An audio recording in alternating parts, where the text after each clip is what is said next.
بسم اللہ الرحمن الرحیم۔ مفتی شعیب اللہ خان صاحب کے بیانات کے لیے مفتی صاحب کے آفیشیل چینل کو سبسکرائب کریں اور زیادہ سے زیادہ شیئر کریں۔ بسم اللہ الرحمن الرحیم۔ الحمد للہ رب العالمین والصلاة والسلام علی سید الانبیاء واشرف المرسلین وعلى آلہ وصحبہ اجمعین، اما بعد۔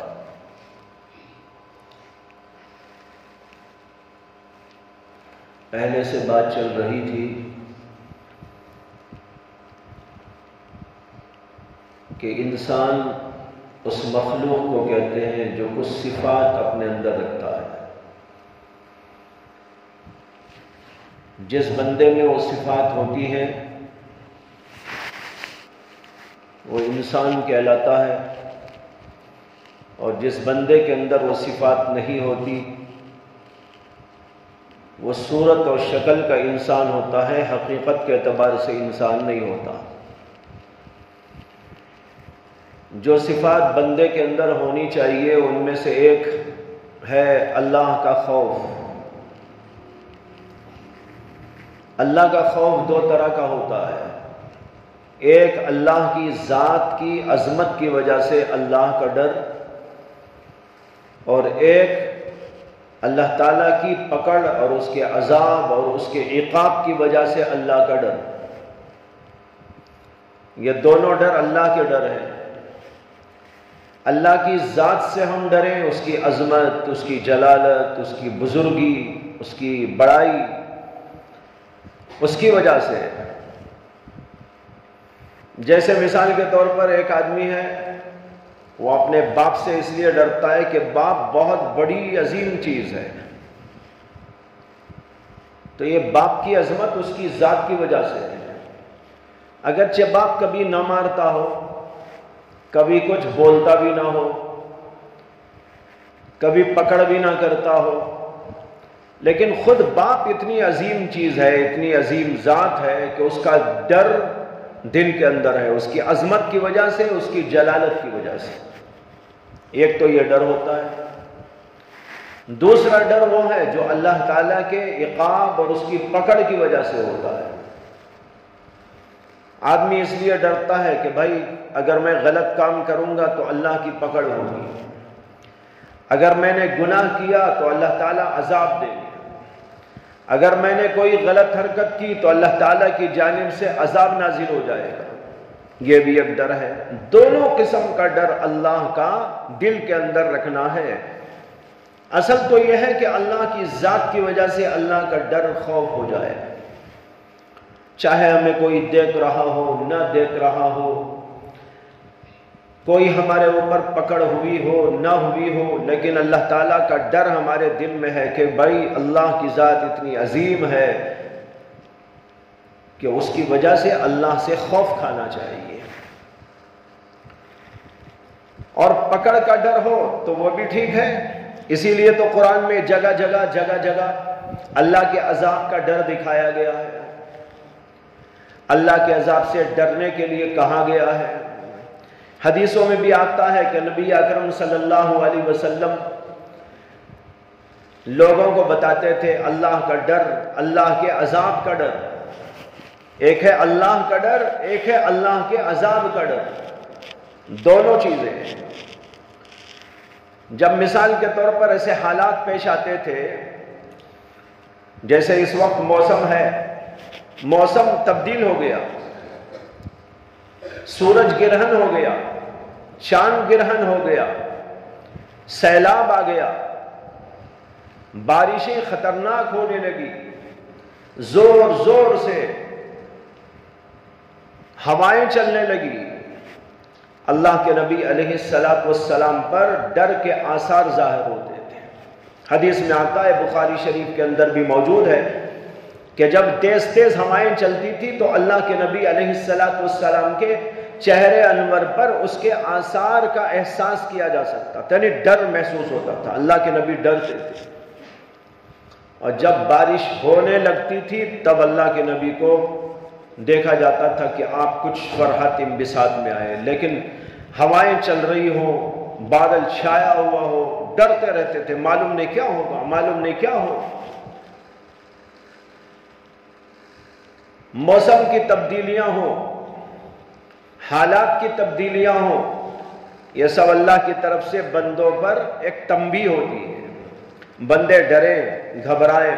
حدیث میں آتا ہے کہ نبی اکرم صلی اللہ علیہ وسلم کے زمانے میں ایک بار سورج گرہن ہو گیا۔ سورج گرہن میں کیا ہوتا ہے؟ سورج کا پورا نور اللہ کھینچ لیتے ہیں۔ عین دوپہری کے وقت میں اس سے بھی زیادہ موسم خراب نظر آتا ہے۔ وہ سورج کی شعاعیں اور اس کی روشنیاں، اس کے اندر کی نورانیت سب اللہ سلب کر لیتے ہیں۔ جب اللہ کے نبی صلی اللہ علیہ وسلم کے دور میں یہ واقعہ پیش آیا، نبی اکرم صلی اللہ علیہ وسلم نے 2 رکعت نماز پڑھائی، بڑی طویل نماز پڑھائی، اتنی طویل کہ ایک صحابیہ حضرت عائشہ صدیقہ رضی اللہ تعالی عنہا کی بہن، حضور اقدس صلی اللہ علیہ وسلم کی سالی حضرت اسماء بنت ابی بکر رضی اللہ تعالی عنہا، وہ حضرت عائشہ کے مکان میں اس وقت آئی جب مسجد میں نماز چل رہی تھی۔ انہوں نے دیکھا کہ حضرت عائشہ بھی نماز میں ہے، اپنے حجرے میں سارے صحابہ نماز پڑھ رہے ہیں، تو انہوں نے حضرت عائشہ سے پوچھا کہ کوئی خاص معاملہ پیش آیا ہے؟ یعنی یہ بے وقت نماز ہو رہی ہے، عام نماز نہیں تھی، وہ سورج گرہن کی نماز تھی۔ تو حضرت عائشہ صدیقہ رضی اللہ عنہا نے سر سے اشارہ کر دیا، ہاں کوئی خاص بات ہے۔ کیا ہے؟ انہوں نے ایسا کر دیا، یعنی ذرا دیکھو سورج کو کیا ہے حال، سورج بے نور ہو گیا ہے، اس لیے نماز ہو رہی ہے۔ اللہ کے نبی نے طویل نماز پڑھائی۔ حضرت اسماء بنت ابی بکر بھی حضرت عائشہ کے بازو کھڑی ہو گئی۔ اتنی طویل نماز کہ حضرت اسماء بنت ابی بکر پر بے ہوشی جیسے ہونے لگی۔ اب اندازہ کر لو کہ کتنی لمبی نماز ہوگی۔ ایسی نماز پڑھائی، اور بعض علماء کہتے ہیں کہ اس میں 2 رکوع کیے، 4 سجدے کیے، ہر رکعت میں 2 رکوع 4 سجدے کیے۔ بعض علماء کہتے ہیں، بعض راوی کہتے ہیں کہ نہیں، 1 رکوع ہوا 2 سجدے ہوئے۔ یہ اختلافی مسئلہ ہے، یہ تو الگ بات ہے۔ بہرحال بڑی طویل نماز پڑھائی۔ نماز پڑھانے کے بعد اللہ کے نبی علیہ السلام نے خطبہ ارشاد فرمایا، اور خطبے کے اندر یہ فرمایا کہ یہ چاند گرہن اور یہ سورج گرہن یہ کسی کے مرنے اور جینے سے نہیں ہوتے۔ لوگ زمانے جاہلیت کے سمجھتے تھے کوئی بڑا آدمی مر جائے تو سورج گرہن ہوتا ہے، کوئی بڑا آدمی پیدا ہو جائے تو سورج گرہن ہوتا ہے یا چاند گرہن ہوتا ہے۔ اللہ کے نبی صلی اللہ علیہ وسلم نے فرمایا کہ یہ کسوف اور خسوف کسی کی موت اور کسی کی زندگی کی وجہ سے نہیں، بلکہ یہ تو ایسی چیزیں ہیں یخوف اللہ بہما، ان کے ذریعے اللہ تمہیں اپنا ڈر بتانا چاہتا ہے۔ دیکھو میری طاقت، میری قدرت کہ میں کیسا کر سکتا ہوں۔ ایسا سورج کہ ایک سورج سے پوری دنیا روشن ہے، اس کو چاہو تو بے نور کر کر ایسا سما بنا دوں کہ جو ہے اندھیرا چھا جائے۔ بہت پہلے کی بات ہے کہ علی گڑھ یونیورسٹی میں ایک سیمینار ہو رہا تھا، مجھے بھی وہاں شرکت کرنی تھی، میں بھی گیا تھا۔ فقہی سیمینار تھا۔ حضرت مولانا سالم صاحب رحمت اللہ علیہ جو دارالعلوم وقف کے محتمم تھے، ابھی جن کا انتقال ہو گیا، حضرت مولانا قاری محمد طیب صاحب رحمت اللہ علیہ کے صاحبزادے، بڑے صاحبزادے، وہ بھی تشریف لائے ہوئے تھے، اور بھی بہت سارے علماء تھے، ہندوستان کے بھی تھے، باہر کے لوگ بھی تھے، 300-400 علماء کا مجمع تھا۔ جس دن وہ سورج گرہن ہوا، جس دن وہ سیمینار ہو رہا تھا، اسی دن سورج گرہن تھا علی گڑھ یونیورسٹی ہی کے اندر۔ علی گڑھ یونیورسٹی کے اندر وہ تو بہت بڑی ہے، یہاں سے وہاں تک پھیلی ہوئی، پتہ نہیں کہاں سے شروع ہوتی ہے کہاں ختم ہوتی ہے۔ اور اس کے اندر جگہ جگہ درخت بھی ہیں کافی بڑی مقدار کے اندر۔ خیر ایک حال کے اندر وہ سیمینار ہو رہا تھا، سورج گرہن کے وجہ سے اس دن اعلان کیا گیا کہ آج سورج گرہن کی نماز ہوگی، چنانچہ جو شریک لوگ تھے وہ بھی اس کے اندر وہاں شامل ہو گئے۔ حضرت مولانا سالم صاحب نے نماز پڑھائی تھی۔ میں بتایا رہا ہوں کہ اس دن جب سورج گرہن ہوا تو میں نے اپنی آنکھوں سے دیکھا کہ عین 11-12 کے درمیان کا وقت ہے، نماز ہو رہی ہے سورج گرہن کی، لیکن ایسا ہے جیسے کہ اس وقت آپ کو نظر آ رہا ہے دن کے 11 بجے 11:30 بجے کے وقت میں ایسا موسم نظر آ رہا ہے جیسے اس وقت آپ کو نظر آ رہا ہے، بالکل اندھیرا چھا گیا۔ اور دوسری بات میں نے یہ بھی دیکھی، جیسے میں نے کہا وہاں درخت کافی بڑی مقدار میں موجود ہیں اور درختوں پر پرندے رہتے ہیں، تو سارے پرندوں نے چیخنا شروع کر دیا۔ حالانکہ دن کے 12 بجے کہاں چیختے ہیں، دیکھا آپ نے کبھی؟ نہیں، لیکن اس دن دیکھا کہ ان کو بھی گھبراہٹ ہو گئی شاید کہ دن کے 12 بجے، دن کے 11 بجے یہ رات کے جیسا سما ہو گیا جیسے مغرب ہو گئی ہو۔ مغرب کے وقت میں چہچہاتے ہیں پرندے تو شاید وہ سمجھ گئے مغرب آ گئی۔ یہ حال یہ اللہ کیوں لاتے ہیں؟ تاکہ بندوں کے دلوں میں ڈر پیدا ہو، خوف پیدا ہو کہ اس کی طاقت کو دیکھو، اس کی جلالت کو دیکھو، اس کی عظمت کو دیکھو، وہ جو چاہے کر سکتا ہے۔ اگر تم نے میری نافرمانی کی، تم نے میری جو ہے حکموں کو ٹالا، میرے ساتھ غلط معاملہ کیا، تو میں تمہاری پکڑ کیسے بھی کر سکتا ہوں۔ میں اتنا بڑا خدا ہوں کہ سورج کو بے نور کر سکتا ہوں، چاند کو بے نور کر سکتا ہوں، دن کے سما کو رات کا سما بنا سکتا ہوں، تو کیا میں تمہاری کان پکڑی نہیں کر سکتا؟ کیا میں تمہیں کوئی اور طریقے سے عذاب نہیں دے سکتا؟ اللہ دلوں میں ڈالنا چاہتے ہیں۔ نبی اکرم صلی اللہ علیہ وسلم نے خطبے میں یہی ارشاد فرمایا، ان الکسوف والخسوف لا ينخسفان لموت احد ولا لحیاتی، کسی کے مرنے اور جینے کی وجہ سے سورج گرہن چاند گرہن نہیں ہوا کرتا، ولیکن یخوف اللہ بہما، لیکن اللہ اس کے ذریعے سے تم لوگوں کو ڈرانا چاہتے ہیں، تمہارے دلوں میں اپنا خوف ڈالنا چاہتے ہیں۔ تو بھائیو ایک بہت اہم صفت ہے اللہ کا ڈر، اپنے دلوں میں اللہ کا ڈر پیدا کر لو۔ یہ ڈر ہمارے ساتھ میں رہے، چاہے ہم سوتے رہیں، جاگتے رہیں، کھاتے رہیں، پیتے رہیں اور کسی سے معاملہ کرتے رہیں، اپنے گھر میں ہو، مدرسے میں ہو، بازار میں ہو، کسی کام میں ہو، ہر جگہ پر وہ اللہ کا ڈر ہمارے پاس میں رہے۔ ڈر جب رہے گا آدمی گناہ نہیں کرے گا، اللہ کا ڈر ہو عظمت کی وجہ سے بھی نہیں کرے گا۔ حضرات صحابہ کیسے تھے؟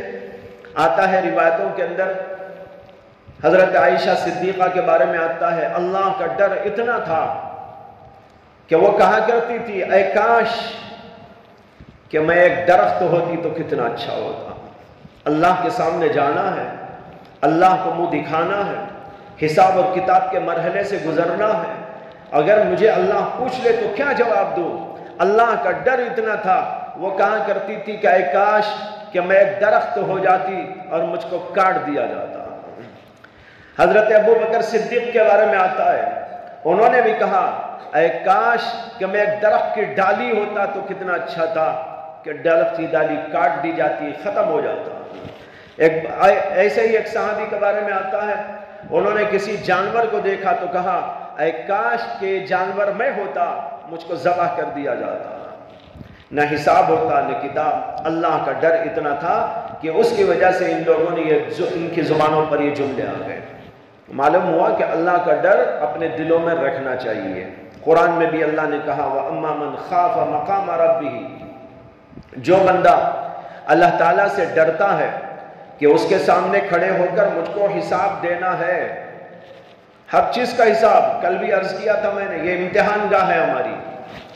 جب سے ہم دنیا میں آ کر بالغ ہو گئے تب سے امتحان میں ہم چل رہے ہیں، مرنے تک امتحان چلے گا، مرتے ہی رزلٹ آ جائے گا۔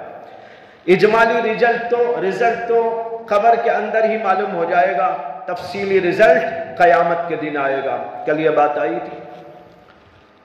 تو جو اس آدمی کو یہ ڈر ہو، اللہ کے سامنے جانا ہے، حساب کتاب ہونا ہے، پتہ نہیں کیا اعمال میرے نکلیں گے۔ حضرات صحابہ سب کچھ کرتے تھے پھر بھی ڈرتے تھے۔ قرآن کریم کے اندر ایک آیت آئی، اللہ تعالیٰ نے فرمایا ہے کہ کچھ بندوں کا ذکر کرتے ہوئے کہ وہ ڈرتے ہیں، گھبراتے ہیں۔